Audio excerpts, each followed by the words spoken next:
Bom dia.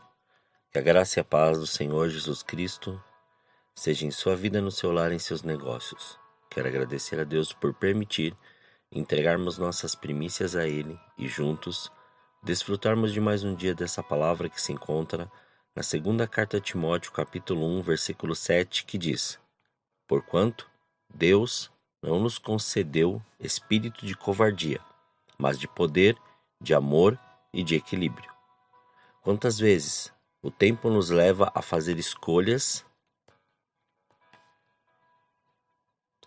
que nos tiram do compromisso com Deus para satisfazer a nossa vontade e desejo. Isso só ocorre quando tiramos o foco do Senhor, ou nossa prioridade começa a ser outra. Você já deve ter presenciado muitas pessoas fazerem campanhas e campanhas para receberem algo do Senhor. E quando recebem, por um período de tempo agradecem. Depois, deixam de lado a gratidão para começar a murmuração. Por quê? Por causa daquilo que tem presenciado e tem adotado como uma verdade para a sua vida. A informação sem prática gera murmuração e julgamento em vez de conhecimento e sabedoria. Existem pessoas que lutam por algo que querem, mas não por aquilo que o Senhor preparou para ela.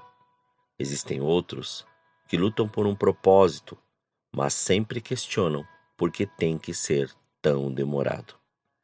Ainda existe uma terceira parte de pessoas que justificam suas ações baseadas em suas emoções, ou seja, querem que todos vejam que não têm o perfil para desempenhar determinada tarefa. Paulo estava escrevendo para Timóteo, seu discípulo, sobre a importância de se manter no chamado, no propósito e no equilíbrio, na moderação e na constância do Evangelho. Mas quero te fazer uma pergunta. Você sabe identificar quais são os seus limites? Seu perfil é daqueles que tentam dançar conforme a música ou estabelecem o próprio ritmo? Você já se pegou alguma vez como que correndo atrás do vento e se perguntou por que eu faço o que faço? A vida de caos e desequilíbrio começou com o primeiro pecado do homem, lá no Jardim do Éden. O pecado é a fonte geradora de toda instabilidade. A natureza humana manchada pelo pecado tornou-se incapaz de trazer de volta o seu estado original de retidão e equilíbrio. A palavra diz que todos pecaram e que o salário do pecado é a morte. Todos estávamos mortos em nossos delitos e pecados. Nesse estado de morte espiritual, apenas resta ser guiado pela inclinação dos prazeres e apetites carnais, ou seja, uma vida insaciável e totalmente desequilibrada. A máxima é: eu faço o que eu quero, porque eu desejo o que anseio. Ninguém tem a ver com isso. O que nos consola é o fato de sabermos que não fomos largados à nossa própria sorte. Deus nos deu vida, uma nova natureza em Cristo Jesus. Podemos sair desse ciclo vicioso de desequilíbrio e caos. Basta pedir a Deus que nos dê o fruto do Espírito Santo, como vemos descrito na carta aos Gálatas, capítulo 5, versículos 22 e 23, que diz: Entretanto, o fruto do Espírito é amor, alegria, paz, paciência, benignidade, bondade, fidelidade, mansidão e domínio próprio. Contra essas virtudes não há lei. Mas esse fruto nos leva a equilibrar toda a nossa vida naquilo que necessitamos. Mas o que é equilíbrio? Equilíbrio é a capacidade de manter-se de pé, ou melhor, em pé, mesmo que seja sobre uma corda bamba. Estabilidade emocional, social, física e espiritual. Viver com temperança, a virtude de quem domina seus desejos e paixões, especialmente seus apetites carnais. Equilíbrio é ficar em pé, saber lidar e reagir de modo positivo em situações adversas, de modo com fé naquilo que parece impossível. Ter domínio de si mesmo, como Paulo descreve na primeira carta aos Coríntios, no capítulo 10, versículo 12, que diz: Assim, pois, aquele que julga estar em pé, tome cuidado para não cair. Uma vida equilibrada é uma vida guiada pelo Espírito Santo. Aquele que é guiado pelo Espírito Santo sabe desfrutar dos prazeres da vida sem perder o equilíbrio e sem perder o juízo apropriado. Um exemplo de quem se perdeu e caiu é o de Esaú, que vendeu seu direito de primogenitura ao seu irmão Jacó por causa de um prato de comida, pão e sopa de lentilhas. Seu castigo foi que por um pedaço de carne ele deixou de desfrutar das bênçãos de ser o seu filho mais velho. E vemos que a glutonaria e o desejo de apetite carnal têm motivado muitos a desistir da promessa e da caminhada até o alvo. Mas, na carta aos Romanos, vemos descrito um alerta importante para nós no capítulo 14, no versículo 17, que diz: Porque o reino de Deus não é comida nem bebida, mas justiça e paz e alegria no Espírito Santo. E também o próprio Jesus, quando foi tentado, disse: Está escrito, nem só de pão viverá o homem, mas de toda a palavra que sai da boca de Deus, como descrito no Evangelho segundo Mateus, capítulo 4, versículo 4. Viver de uma maneira equilibrada é muito mais do que sobreviver. A vida não é só comer, beber, deixar como está para ver como é o que vai ficar. O Senhor Jesus disse no Evangelho segundo João, capítulo 10, versículo 10, O ladrão não veio senão para roubar, matar e destruir. Eu vim para que tenham vida e a tenham com abundância.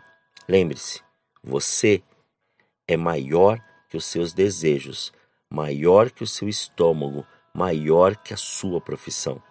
Cultive uma vida espiritual saudável. Abra espaço na sua agenda para ter seu tempo com o Senhor, ou seja, suas primícias, e também para ajudar outros. Coloque em prática aquilo que você sabe que precisa ser feito. Não deixe mais, não procrastine mais. Mantenha uma alimentação saudável e pratique atividades físicas regulares. Cuide do templo do Espírito Santo, através da meditação da palavra, da oração, do jejum, e coloque a sua fé em prática. Pare de reclamar, viva com alegria. Trabalhe, se necessário, muito, ganhe dinheiro, mas tenha bons momentos de descanso e lazer. Pare de cuidar daquilo que o outro faz e comece a olhar para você, pois o maior erro é achar que o defeito está na outra pessoa. Curta mais sua família.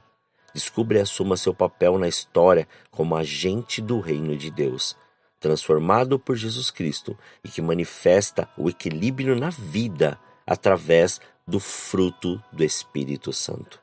Mas nunca esqueça que você não vive mais a sua vida, mas você vive a vida de Cristo.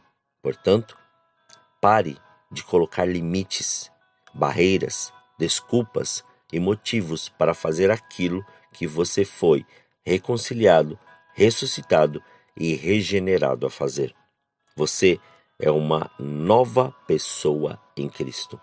Assuma o seu lugar neste corpo e faça aquilo que o Senhor te chamou para fazer. Pois uma vida equilibrada sempre nos levará a viver no nível de intimidade e de maturidade que o Senhor preparou para nós. Pois é nela que vemos o amor e o poder do Senhor se manifestar em todas as nossas ações. Oremos. Pai, nós te louvamos e te agradecemos. Graças te damos pela oportunidade que o Senhor nos deu a mais este dia de entregarmos as nossas primícias, de entregarmos estas primeiras horas a Ti, para que o Seu nome seja glorificado, exaltado e engrandecido. Somos Teus, Senhor. E obrigado por mais este dia, o Senhor nos dar a direção de tudo o que nós temos que fazer. Porque o Senhor é conhecedor de todos os nossos passos. Muitas vezes nós queremos adivinhar ou queremos até muitas vezes dizer que aquilo que nós queremos ou aquilo que está no nosso coração será o fruto daquilo que nós viveremos. Mas, Pai, nós sabemos e temos esta convicção que o Senhor determina, ainda que o homem faça planos, Pai, é o Senhor que determina cada passo que nós vamos dar. Então, Pai, nos oriente, nos instrua, faça-nos perceber cada detalhe daquilo que nós temos que olhar. Não deixe com que a nossa visão mude de lado ou muitas vezes até seja iludido pelas coisas desta terra. Não deixe que a informação seja um agente aonde vai perturbar a nossa mente e até mesmo tirar o foco daquilo que o Senhor está nos revelando através da palavra, mas que toda informação gere conhecimento, e este conhecimento na prática gere, Pai, a sabedoria, o entendimento e a direção que o Senhor quer nos dar.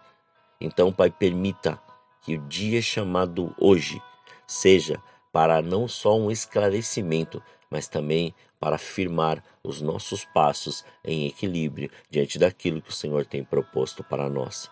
Consagramos, Pai, tudo que temos, tudo que somos, consagramos os nossos sentidos, consagramos o fruto das nossas mãos, consagramos tudo que iremos fazer para que o Seu nome seja glorificado, exaltado e engrandecido. Muito obrigado, Pai. Graças te damos por mais este dia. Que a Sua presença venha, que o Seu reino seja manifesto e que a Sua glória, Senhor, Sua glória, Pai, nos encha, Senhor, com o Seu poder. Muito obrigado. Assim, Pai, oramos, agradecidos a Ti, em nome de Jesus. Amém. Que você tenha um dia abençoado na presença do Senhor. E quem vos fala é o pastor Leandro Araújo, da Igreja Apostólica Caminho de São Paulo, capital. Deus te abençoe grandemente.